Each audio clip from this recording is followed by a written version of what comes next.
I live in that old curiosity shop. Well, good afternoon, good folk, and welcome back to the front porch of the 1925 bungalow. I'm Scott. Today, it's just thrift haul. But before we begin, today's cup of coffee is brought to you by... A cup of coffee, a sandwich, and you. A cozy corner, a table for two. Well, it's brought to you by the Hazel Atlas Company. That's Platinite. It's Modern Tone. And these came in pink, yellow, blue, and green. I used to have a big set of yellow. No, of green. Get it right, green. And I don't know what I did with it. Let me show you some things that I sold last night. I sold this Indiana glass modern classic console bowl. I sold these at an auction. Indiana glass console bowl. I sold an early McCoy 1930s geometric planter. I sold this 1960s, 50s and 60s Hazel Atlas pitcher with the pink and black polka dots on it. I also was able to sell a 1930s green. This is Cube, not a reproduction. Jeanette Glass Company, cream and sugar, no chips, no cracks. And then also engraved KT. It's Victorian. You see the KT in there? This, on this side, says Atlantic City, 1900. That was a gift bought on the boardwalk and engraved on the boardwalk in Atlantic City, New Jersey, and given to sweet Katie, probably in the summer of 1900. What else have I got? And now things that I did not sell yet, but will be for sale. Except these. I'm going to sell these to the lady who got the cups and saucers the other day. It's the Jeanette harp, even though it looks like a lyre. And so those will go to you, and I think it was, well, you know who you are. Karen and I have already identified that one as the shield. It is you can see the shield in there, a shield pattern. It's a very unusual EAPG bowl. I love the shape of it. So we'll have that in the EAPG sale. And then you remember the horse bookends, two of them. Great. I cleaned them, but didn't determine which of the 5 glass companies it could be that made them. There's that one candlestick that I got, which I think is Fenton. Oh, I wish that there had been 2. But there was only one. Speaking of wishing there had been 2, I flipped out when I saw that in the thrift store. I saw that, and I kept on going down the line, and then I saw its mate with a bobesh on it that matches it in the same amber color. The bobesh on this one was gone. I looked all over, and I asked questions, and I checked in back. Just, yeah. And I know you're going to tell me, go back tomorrow. It could be. That second bobesh was probably long gone. This is made by New Martinsville. And as soon as I saw it, it reminded me of the Colony pattern by Falstoria. But these little driblet things here, I said Radiance, and that's what it is. Apparently these candlesticks are not easy to get your hands on. So I've got 2 of them in the Radiance pattern by New Martinsville. I'll have to show you the bobesh some other time. It's this same color glass. Do I have a wish list? Yes, it's to find one more amber Radiance New Martinsville bobesh. I don't even care if it has prisms on it. Because this, with these big fat bottoms, you really need a bobesh here with the prisms hanging in order to make this seem balanced. There is a red one online, and I know some of you are going to look. If you go to eBay right now, you'll see a red bobesh in the Radiance pattern. I looked. There weren't any amber ones. Made in Czechoslovakia between the two world wars. Isn't that a pretty little mug? These are probably also either German or Czechoslovakia. They're not marked. Well, are they marked on the bottom? A lot of this lusterware comes from there. I have two of them with some Gibson girls on there. They might not be official Gibson girls. Do they match? No, it's two different ladies. So these are decals, not hand painted. We see the lady. There was probably a series of these, you know, with various lady heads. But that's it for those two. So I did just buy them. And then a black glass base. However, this one is painted. And you say, ooh, well, remember, and no, this is not a punch bowl base from Anchor Hocking that someone painted black. It was clear glass when it was made, and it was painted in the factory. What you see on there is factory black paint. Yep, absolutely, 100%.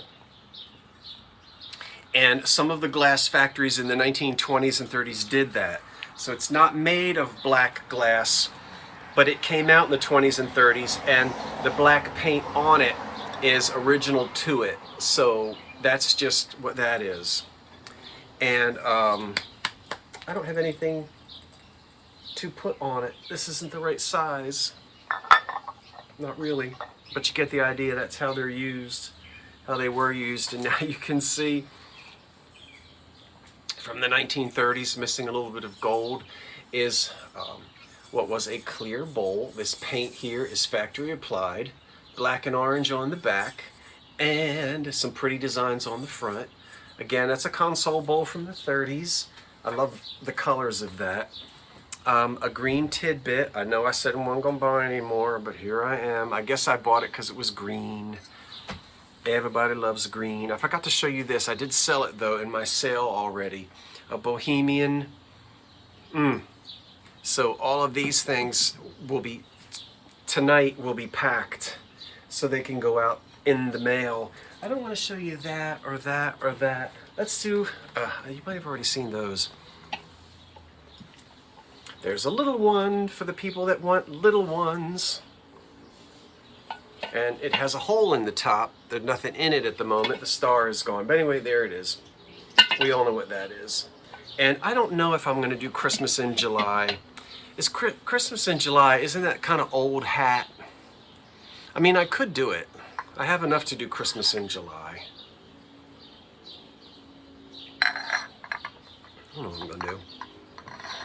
I do not know what I'm going to do. Oh, I know I'm going to show you these.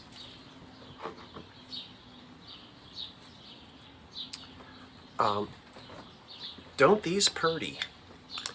And there's no mark on these, so they could be older than 1891 because things didn't have to be marked until 1891. Aren't they pretty? It's porcelain too. So these very well could be, and probably are European, but nothing on them at all. Not even a mark on the porcelain. It's nice, pretty porcelain. Could be French, but again, there's no mark. So could be prior to 1891. And then this doesn't match, but it's kind of along the same, you know, not the same thing. And this is not as old. This is probably made in the, even in the 60s. This is probably made in Japan in the 60s. It's pretty, and is that hand painted or a decal? And that might be hand, I can't tell until I look at it. I mean, I know how to tell whether something's hand painted or not. I just can't get my eyes focused on it to see if it's hand painted or a decal. But yeah, I do know how to tell the difference. Like that's clearly a decal because I can see the dots. There's a lot of hand painting on that. And there's that. I showed you them. This is kind of fast, you know. I think I already showed you that I did find some EAPG. I'm sorry, that I did find some American Brilliant These two pieces here are the same pattern. This isn't a marriage.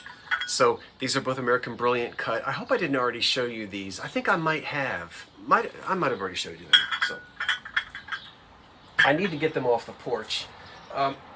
Weighing about 50 pounds with nothing in it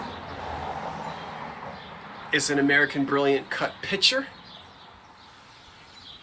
Oh my gosh. Oh, that almost felt, I twisted it. That almost felt like it was going to cut me. Look at all the cut work on the bottom of it. On the bottom of it, it's all cut. Oh. And I'm not kidding, I think it weighs 100 pounds. This weighs almost 100 pounds as well. Look at it sparkle, and the sunlight is not even, I don't even have sunlight like I normally would have right now. So, and then I bought some more. Oh, hold on, let me show you the other ones I got. Okay, all the musicians out there, when you see an old case like that, well, you already know what it is because of the shape. And if you know anything about antiques and antique musical instruments, you can also tell by that case that we are pre-World War II. We're right back in the time when these things were probably the most popular instrument, with flappers, vamps, and sweet young things, including college students. The ukulele. I have a circa 1930 ukulele. I just got it at the thrift store. The case falling all apart. There it is. The real thing. I cannot wait. And then I stopped and I got myself some ukulele strings, replacement strings, because right now we have nothing going on here. So I have to do some repair work on it. It's coming apart back here. I'm going to have to get in here and glue and clamp all of this, which I'll have to do downstairs in the workshop. And I'll be able to glue and clamp this here so that it's good and sound, and I will restring it. And I'm gonna start playing the ukulele. The sheet music from the 1920s and 30s, almost all of it, if they were the popular foxtrots and dance tunes of the day, they would include the ukulele chords. And that just comes with the sheet music. It's printed on it. You know how popular the ukulele was in the 20s and 30s. It was a big deal. And that's the real thing. So I'm excited. Okay, maybe the next time I'll be singing Ukulele Lady. Who knows? Thank you for watching this pretty fast little thrift haul here. And I'll see you the next time. What did you like? I'm Scott from the old, tell me below. I'm Scott from the Old Curiosity Shop saying thanks for watching. Wait for the cat as the dog barks. And so long for now. Get him, Salem.